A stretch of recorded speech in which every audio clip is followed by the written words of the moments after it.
Oke, ini melanjutkan dari topik yang minggu lalu, bulan lalu maksud saya, tentang mengenal ruang lingkup biologi. Jadi, hari ini kita mau belajar tentang mengenal lingkungan sekitar. Tapi sebelum kita masuk ke topiknya, kita lihat dulu ya Mbak ya, untuk tugas akhir. Ini pertemuan terakhir untuk mata pelajaran biologi kalau tidak salah ya Mbak ya. Kalau tidak salah sih seperti itu. Coba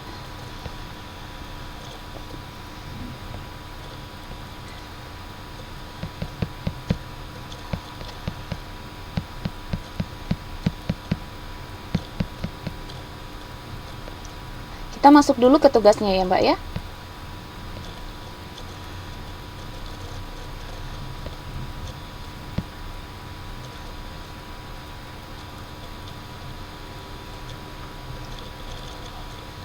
Oke, nah nanti pada pertemuan kali ini kita akan membahas tentang mengenal lingkungan di sekitar kita. Tapi kita lebih banyak mempelajari tentang keanekaragaman hayati, kemudian manfaat kelestarian keanekaragaman hayati, lalu dampak dari kerusakan keanekaragaman hayati.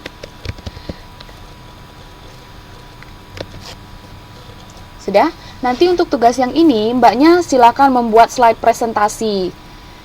Kalau boleh tahu, Mbaknya sebelumnya sudah pernah membuat presentasi melalui slide Microsoft PowerPoint belum?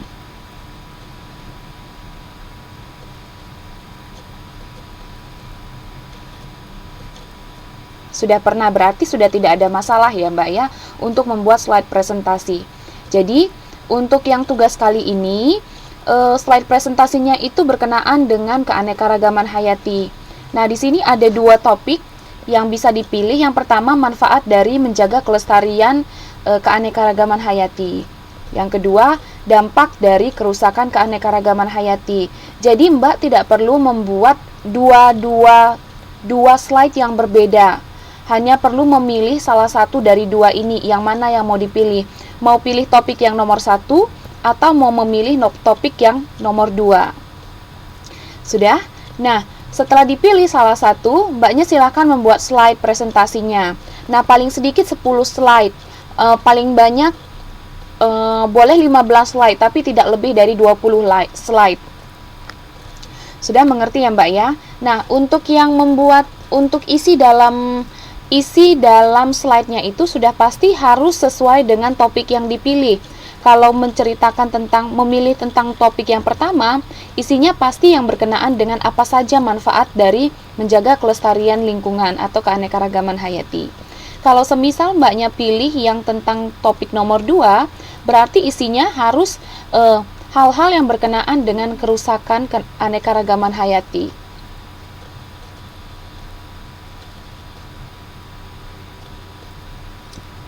Sampai di sini mengerti ya Mbak ya? Slide itu yang dimaksud dengan slide ini dimaksud dengan slide Mbak. Yang saya pakai ini itu slide. Jadi misalkan dari slide presentasi yang kita pakai kali ini itu ada banyak slide. Ada berapa slide ini ya? Kalau kita lihat dari yang pertama. Nah, misalkan tentang yang slide yang saya pakai ini terdiri dari berapa slide? Slide pertama itu mengenal lingkungan sekitar. Slide kedua berkenaan dengan keanekaragaman hayati. Kemudian slide yang ketiga itu manfaat keanekaragaman hayati. Kalau kita lihat di sini, presentasi yang saya pakai ini itu terdiri dari berapa slide?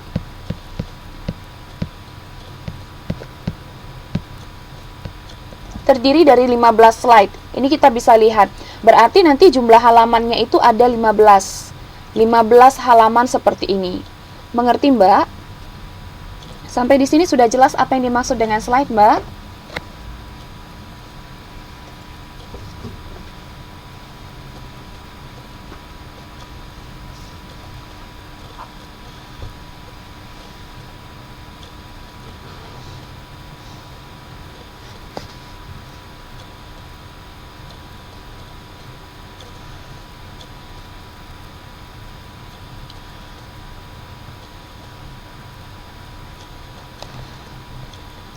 Oke, contohnya sebentar ya.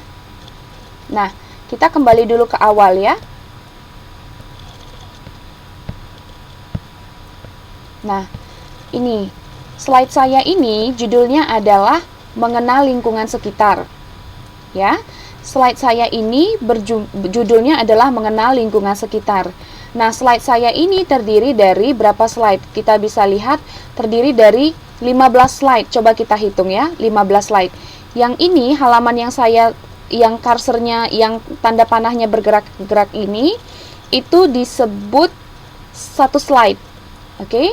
Nah, kemudian kita masuk ke slide yang kedua. Ini kita sebut lagi dengan satu slide, berarti sudah ada 2 slide ya Mbak ya. 2 slide atau 2 halaman untuk slide presentasinya. Yang ketiga, kita lihat sekarang.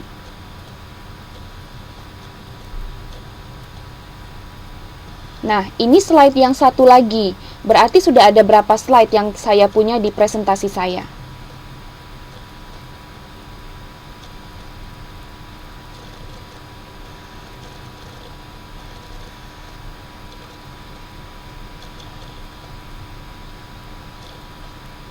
Oke, nah jadi kalau misalkan tadi kan saya katakan, tadi kan saya kembali ke tugasnya dulu ya Mbak ya. Nanti kalau misalkan kurang jelas nanti boleh ditanyakan lagi. Saya masuk dulu ke tugasnya ya. Nah tadi di sini kan dikatakan jumlah slide paling sedikit 10 slide, berarti bisa dikatakan untuk yang tugas ini jumlahnya itu paling tidak ada 10 halaman slide yang seperti tadi ya. Iya betul. Kalau slide itu yang bisa digeser-geser, ganti nama slide-nya, benar-benar. Nah, tadi dikatakan jumlah slide yang paling sedikit 10 slide, bisa 15 slide tapi tidak lebih daripada 20 slide. Oke. Nah, kemudian isinya itu tentang apa? Tadi kan saya sudah katakan kalau tentang topik yang pertama isinya itu harus yang berkenaan dengan manfaat dari kelestarian keanekaragaman. Kemudian kalau pilih topik yang kedua, Mbaknya menceritakan tentang apa saja sih dampak dari kerusakan keanekaragaman hayati. Nah, kalau Mbaknya mau membuat slide presentasinya itu menarik, boleh disertakan gambar. Jadi, kalau misalkan menceritakan tentang kerusakan keanekaragaman hayati, Mbak bisa tunjukkan atau bisa sisipkan gambar mengenai kerusakan hutan, kemudian perburuan hewan secara liar. Intinya segala sesuatu yang berhubungan dengan topik yang Mbaknya pilih. Oke ya Mbak ya, sudah mengerti ya sampai di sini ya.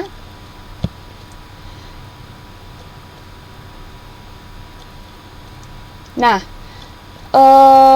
selanjutnya tadi kan sudah slide-nya itu minimal 10 slide.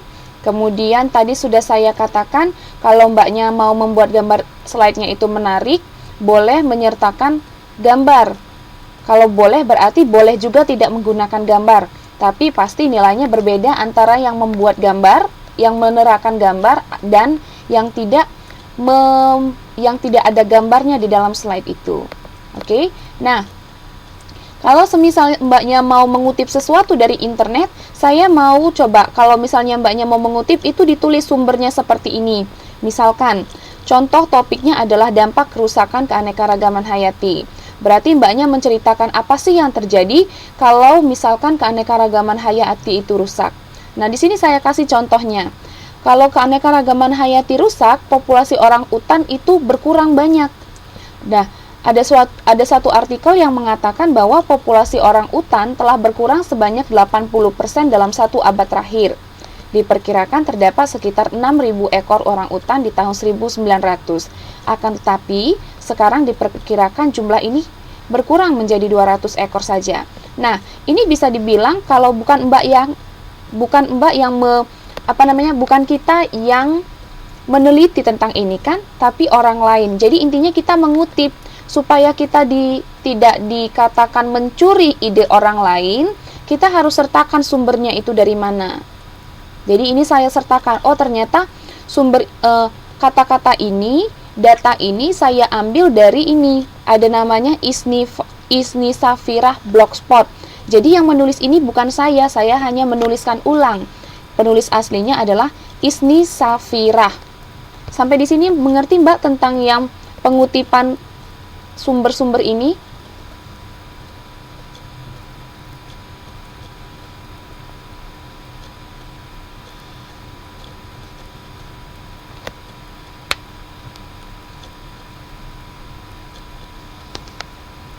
Oke. Nah, tadi kan saya ulang lagi ya. Tadi saya tugasnya adalah membuat slide presentasi. Kemudian minimal 10 halaman slides. Lalu kalau mau nilainya lebih baik, itu sertakan gambar. Kemudian disertakan juga sumbernya itu dari mana ya. Nah, kalau misalkan sudah selesai, Mbaknya ini dikirimkan ke email saya seperti biasanya, belum berubah. Emailnya florimta.ari@gmail.com. Nah, paling lambat itu tanggal 5 Juni 2015. Tapi kalau misalkan semisal Mbaknya nggak bisa mengumpulkan tepat di tanggal 5 Juni 2015, tolong diberitahukan dulu sebelumnya sama saya supaya bisa tahu alasannya kenapa. Oke, Mbak? Oke, sampai di sini sudah ya, Mbak ya?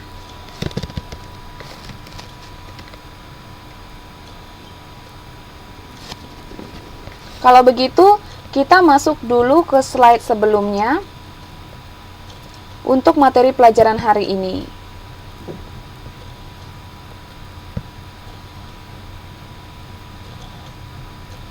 Nah, kita belajar tentang mengenal lingkungan sekitar. Oke?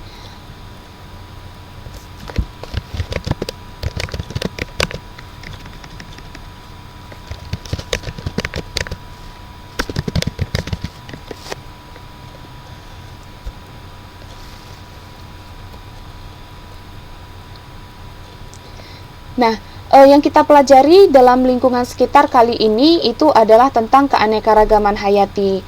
Sebenarnya keanekaragaman hayati ini akan dipelajari lebih detail lagi, lebih mendalam pada materi pelajaran berikutnya. Jadi ini hanya kulit luarnya saja. Jadi, nah, untuk keanekaragaman hayati ini,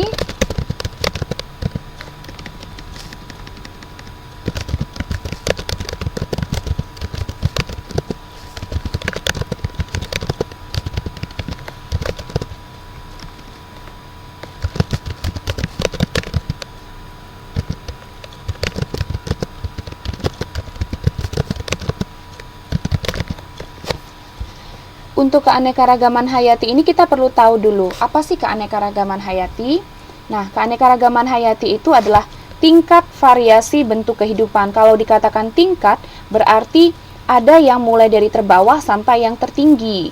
Nah, kalau kita lihat mulai dari yang terbawah itu adalah variasi gen. Lalu naik lagi ke lebih tinggi, namanya adalah spesies. Lalu lebih tinggi lagi namanya ada ekosistem. Sama seperti materi pelajaran kita di waktu sebelumnya, ruang lingkup biologi, kita kan sudah belajar penyusun organisme mulai dari yang terkecil. Yang mulai dari terkecil itu adalah molekul, sel, kemudian jaringan, kemudian yang lebih besar lagi adalah organ, lebih besar lagi daripada organ adalah sistem organ, kemudian membentuk organisme, populasi, komunitas, dan ekosistem. Oke, jadi sama juga seperti keanekaragaman hayati. Jadi variasinya itu mulai dari tingkat gen, kemudian masuk ke tingkat spesies, dan masuk lagi ke tingkat ekosistem. Masih ada yang ingat apa yang dimaksud dengan ekosistem? Atau siapa yang bisa memberikan contoh ekosistem?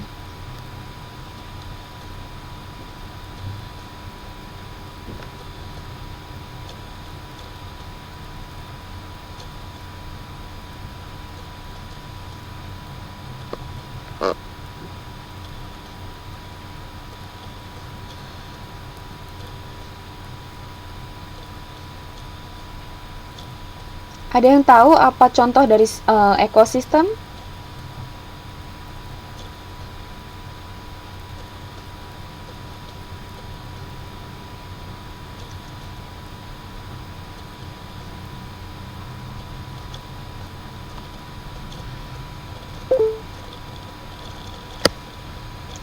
Kalau misalkan saya berikan contoh seperti ini,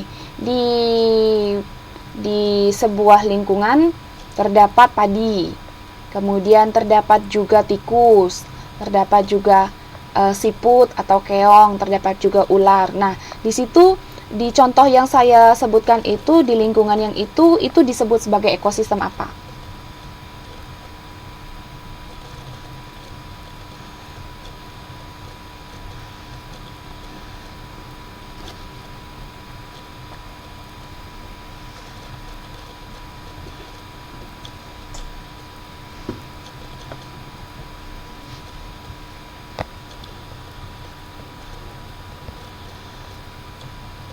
Ekosistem sawah, benar sekali Mbak Tia. Nah, oke. Nah, kalau kita lanjutkan ya. Di sini dikatakan keanekaragaman hayati adalah ukuran dari kesehatan ekosistem. Kenapa bisa menjadi ukuran dari kesehatan ekosistem? Nah, kita tahu tadi kan, ini ada contohnya. Misalkan, semakin berkurangnya jumlah ikan lumba-lumba di lautan Pasifik menjadi contoh terganggunya ekosistem laut di daerah tersebut. Atau contoh lain seperti ini. Contoh yang paling gampang. Misalkan di ekosistem laut, di ekosistem sawah, kita tahu kan untuk mencegah serangan hama, kita gunakan pestisida. Nah, penggunaan pestisida yang berlebihan pasti akan merusak ekosistem atau lingkungan di sawah. Jadi, dengan adanya pestisida, otomatis air di sekitar sawah itu pasti akan tercemar. Nah, dengan tercemarnya air di lingkungan atau ekosistem sawah, pasti jumlah tikus atau jumlah tikus itu pasti akan berkurang. Nah, kalau misalkan jumlah tikusnya berkurang, otomatis ular-ular sawah yang seharusnya memakan tikus jumlahnya pasti berkurang kan? Nah, jadi dari contoh ini bisa kita simpulkan bahwa memang benar kalau misalkan keanekaragaman hayati itu rusak, maka ekosistem di suatu tempat itu atau suatu lingkungan itu terganggu juga kesehatannya. Oke? Nah, ini dia. Sekarang kita masuk ke manfaat keanekaragaman hayati. Manfaat yang pertama itu adalah mendukung kualitas udara. Kita bisa lihat contohnya di sini. Nah, di sini saya ambil contoh dua tempat yang berbeda. Satu di mana? Satu di hutan, satu lagi di daerah perkotaan. Kita bisa lihat mana sih yang paling banyak keanekaragaman hayatinya, di hutan atau di perkotaan. Di mana tempat yang paling banyak keanekaragaman hayatinya? Pastinya sudah pasti di hutan ya, karena di hutan itu lebih banyak pohon, lebih banyak satwa, lebih banyak flora dan fauna. Sementara untuk yang di daerah perkotaan itu jumlah satwa ataupun jumlah dari tumbuhan-tumbuhannya itu lebih rendah. Nah, kita bisa lihat di sini manfaat keanekaragaman hayati yang pertama katanya mendukung kualitas udara. Sudah jelas ya kalau misalkan untuk yang di daerah hutan udaranya itu pasti lebih sejuk daripada yang di daerah perkotaan. Kenapa? Karena kita tahu bahwa daun atau tumbuhan itu akan menyerap oksigen dari udara, kemudian akan menyerap karbon dioksida, akan menyerap karbon dioksida dari udara dan akan mengeluarkan oksigen, akan melepaskan oksigen ke udara. Jadi, itu makanya kenapa di daerah atau di tempat yang banyak pohonnya, udaranya itu lebih sejuk daripada di tempat yang tidak ada atau yang jumlah pohonnya itu sedikit. Oke. Nah, selain itu, keanekaragaman hayati juga mampu memurnikan air. Kemudian melakukan baik dalam proses penyerbukan, kemudian mencegah erosi. Kenapa bisa mencegah erosi? Karena tumbuhan atau pohon-pohon memiliki akar yang menembus ke lapisan tanah dan nantinya akar-akar ini akan mengikat air dan mampu untuk menahan air ketika terjadi hujan. Itu alasan kenapa dikatakan hutan mampu untuk mencegah terjadinya erosi. Oke. Nah, selanjutnya tadi ada dari lingkungannya. Sekarang di dalam fungsi atau manfaat keanekaragaman hayati terhadap kesehatan manusia. Di sini dikatakan keanekaragaman hayati memiliki dampak terhadap kesehatan manusia, terutama dalam hal penyebaran penyakit dan keamanan gizi makanan. Nah, contohnya, biasanya kita tahu di daerah perkotaan karena jumlah pohon atau jumlah tanaman itu sangat sedikit, biasanya memiliki kualitas air yang buruk. Kenapa? Seperti yang saya tadi katakan, kalau di daerah perkotaan kan sedikit jumlah pohonnya. Jadi, sedikit pula kemampuan tanaman untuk mengikat air yang bersih di dalam tanah. Jadi, akibatnya air itu tercemar, apalagi jumlah limbah hasil buangan limbah rumah tangga itu lebih tinggi di daerah perkotaan. Nah, air dari limbah buangan rumah tangga itu kan pasti akan masuk ke lapisan tanah. Nah, nantinya limbah-limbah itu dengan sendirinya akan merusak kualitas dari air tanah tersebut. Oke. Nah, selanjutnya manfaat dari keanekaragaman hayati adalah sebagai penyedia bahan baku industri, terutama bahan baku bangunan. Nah, apa yang bisa disediakan dari alam yaitu adalah kayu yang paling banyak. Kemudian serat pewarna, karet, minyak bumi. Nah, diperkirakan minyak bumi yang ada di dalam bumi ini, gas alam minyak bumi itu hanya bisa bertahan untuk selama beberapa puluh tahun. Setelah itu minyak bumi atau gas alam lainnya akan habis sama sekali dari bumi. Sementara untuk proses pembuatannya lagi itu memerlukan waktu berjuta-juta tahun.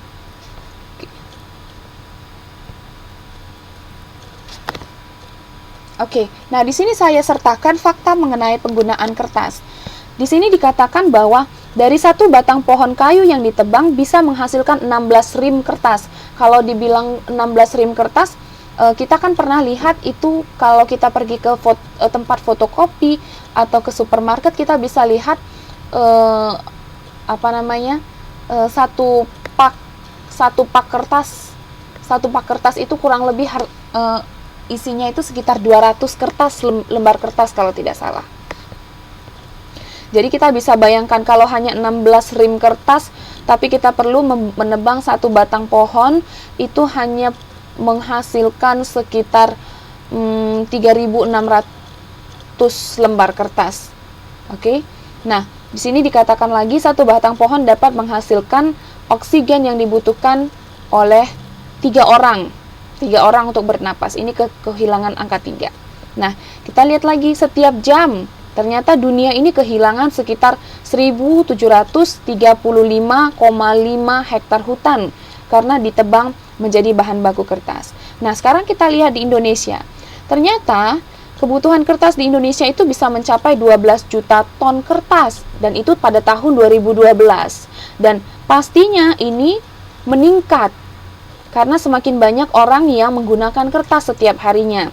Kita menggunakan kertas untuk apa? Yang paling sering saya lihat di Taipei atau di Taiwan itu adalah penggunaan tisu. Karena di sini penggunaan tisu itu sangat tinggi. Tidak hanya tisu yang digunakan sehari-hari untuk makan, tapi juga untuk tisu toilet. Nah, kita lihat lagi. Untuk memproduksi 1 ton kertas dibutuhkan 3 ton kayu dan 98 ton bahan baku lainnya.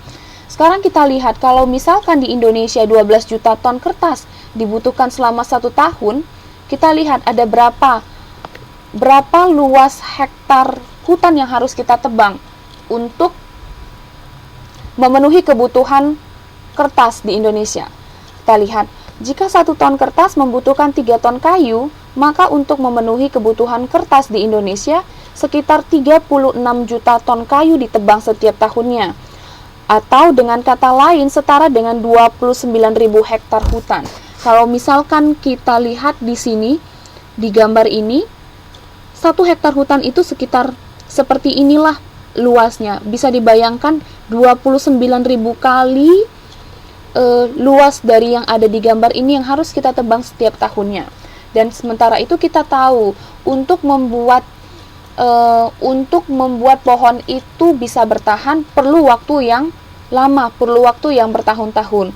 Oleh karena itu, sekarang banyak sekali organisasi-organisasi yang menggalakkan untuk menghemat kertas, terutama dalam penggunaan tisu. Kalau lebih bagus menggunakan apa? Yang bisa didaur ulang atau seperti sapu tangan daripada menggunakan tisu. Oke, nah manfaat yang lainnya itu adalah manfaat keanekaragaman hayati dalam hal kenyamanan, budaya, dan nilai estetika. Selain itu juga untuk inspirasi bagi para seniman untuk menulis atau menciptakan karya seni.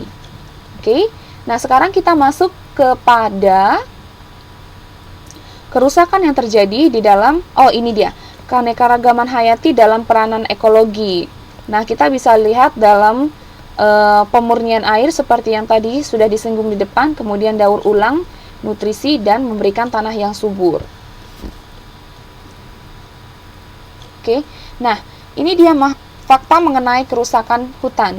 Ternyata di Indonesia ternyata menduduki peringkat ketiga sebagai negara yang mengalami kerusakan hutan terparah di dunia. Jadi selain sebagai salah satu negara terkorup, Indonesia juga ternyata merupakan negara ketiga yang paling parah kerusakan hutannya, dan diperkirakan sekitar 610.375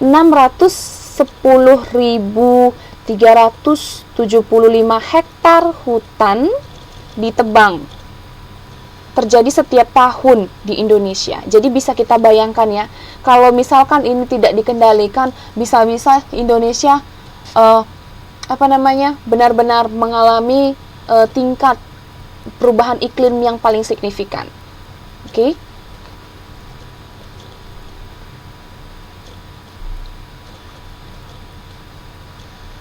Nah, ini dia akibat dari kerusakan keanekaragaman hayati.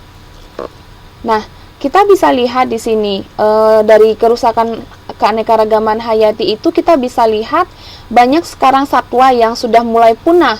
Banyak satwa yang hilang habitatnya. Habitat itu apa? Habitat itu adalah tempat tinggalnya. Kenapa bisa hilang tempat habitatnya? Karena banyak hutan-hutan yang sekarang ini sudah kehilangan fungsi, yang tadinya sebagai tempat suaka dijadikan sebagai tempat untuk perkebunan, apalagi perkebunan kelapa sawit di daerah Sumatera dan Kalimantan. Kita lihat di sini bahwa ternyata sekarang hanya terdapat sekitar 400 ekor harimau Sumatera di daerah Sumatera. Dan ini jumlah dari 400 ini sekarang bahkan sudah hanya tinggal puluhan saja. Dan akan terus berkurang jika tidak dikendalikan atau dilindungi atau tidak dilindungi baik oleh masyarakat maupun oleh pemerintah.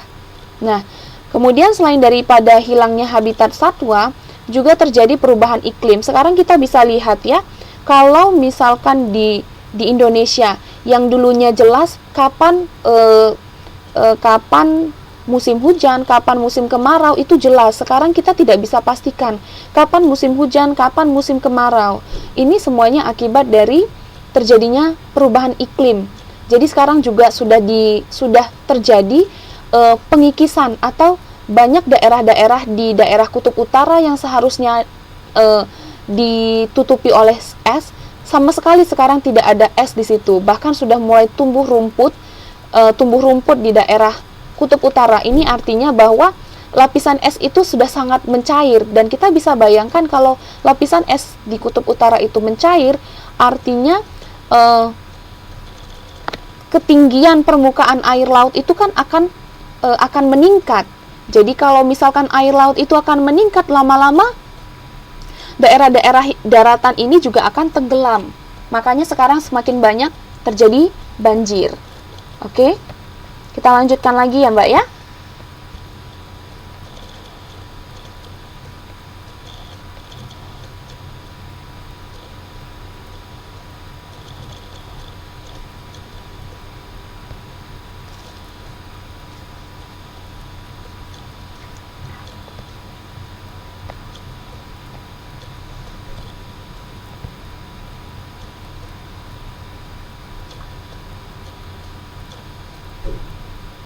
Nah, di sini kita lihat faktor yang menyebabkan terjadinya kerusakan hutan. Yang pertama itu adalah penebangan liar atau illegal logging. Kemudian pemukiman penduduk. Ternyata karena sekarang banyak sekali harga tanah itu untuk membuat pemukiman sangat mahal, banyak penduduk yang sekarang ini mengambil inisiatif sendiri. Caranya adalah membuka lahan pemukiman di sekitar hutan, atau yang paling sering terjadi itu adalah di sekitar pintu hutan. Jadi di daerah-daerah yang seharusnya dijadikan sebagai lahan hutan, kemudian oleh masyarakat setempat ditebang, kemudian dijadikan sebagai tempat untuk bermukim. Nah, yang paling banyak kita lihat sekarang yang menjadi faktor terjadinya kerusakan hutan itu adalah perkebunan kelapa sawit. Jadi ternyata kelapa sawit ini sudah menjadi semacam jamur yang merusak lingkungan, apalagi di daerah Sumatera dan Kalimantan. Kenapa? Karena kita bisa mengatakan bahwa kelapa sawit ini adalah jenis tanaman yang membutuhkan air yang sangat banyak, yang membutuhkan unsur hara yang sangat banyak. Jadi untuk bisa tumbuh, kelapa sawit itu perlu. Jadi dia benar-benar menguras unsur hara yang ada di tanah, di sekitar tempat dia tumbuh. Jadi unsur hara yang ada di sekitar kelapa sawit itu tumbuh biasanya akan habis lebih cepat dari tanaman yang lain. Selanjutnya, perkebunan kelapa sawit yang sekarang sudah semakin marak menyebabkan hilangnya habitat satwa di Indonesia. Sebagai contoh, hilangnya habitat orang utan di daerah Sumatera dan di daerah Kalimantan. Oke, nah yang selanjutnya itu adalah, sudah selesai. Ini adalah tugas akhir yang tadi saya katakan. Oke, jadi untuk yang kali ini tentang dampak dari kerusakan lingkungan, dampak dari rusaknya keanekaragaman hayati dan manfaat dari pelestarian lingkungan. Nah, karena kita masih memiliki beberapa menit waktu, saya jelaskan sekali lagi tugas akhirnya ya. Yang pertama itu tugas akhir kita ini adalah membuat slide presentasi. Jadi, Mbak hanya cukup pilih satu dari dua topik yang ini. Yang pertama itu adalah manfaat kelestarian keanekaragaman hayati. Yang kedua adalah dampak kerusakan keanekaragaman hayati. Jadi, Mbaknya bisa pilih mana yang menurut Mbaknya itu lebih mudah. Apakah topik yang pertama atau topik yang kedua. Oke? Nah, jumlah slide-nya paling sedikit itu 10. Jadi 10 halaman paling sedikit. Tapi tidak lebih dari 20 halaman. Dan tulisannya ukurannya itu tidak boleh terlalu kecil. Jadi yang bisa dibaca dan bagaimana membuat slide itu lebih menarik, kelihatan menarik. Apakah tulisannya harus besar-besar atau kecil-kecil, itu terserah Mbaknya. Oke? Nah, Mbaknya juga bisa menggunakan gambar untuk membuat slide presentasi. Jadi kalau misalkan nilainya mau lebih baik, itu boleh menggunakan gambar atau menggunakan gambar yang relevan atau yang berhubungan dengan topiknya. Nah, di gambarnya itu juga kalau boleh itu disertakan juga sumbernya dari mana, diambil dari mana. Oke, sebagai contoh tadi kan, Mbaknya bisa lihat kan gambar yang saya pakai itu menggunakan sumber.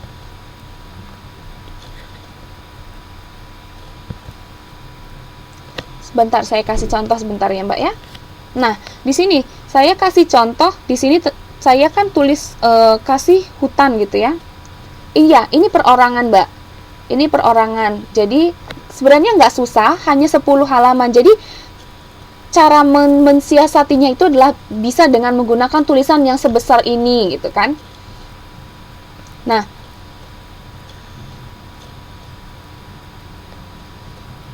jadi tadi saya sebutkan kalau misalkan di gambarnya itu kalau bisa usahakan ada sumbernya ya Mbak ya. Seperti yang saya buat ini. Ini adalah gambar tentang hutan hujan tropis, kemudian sumbernya dari mana.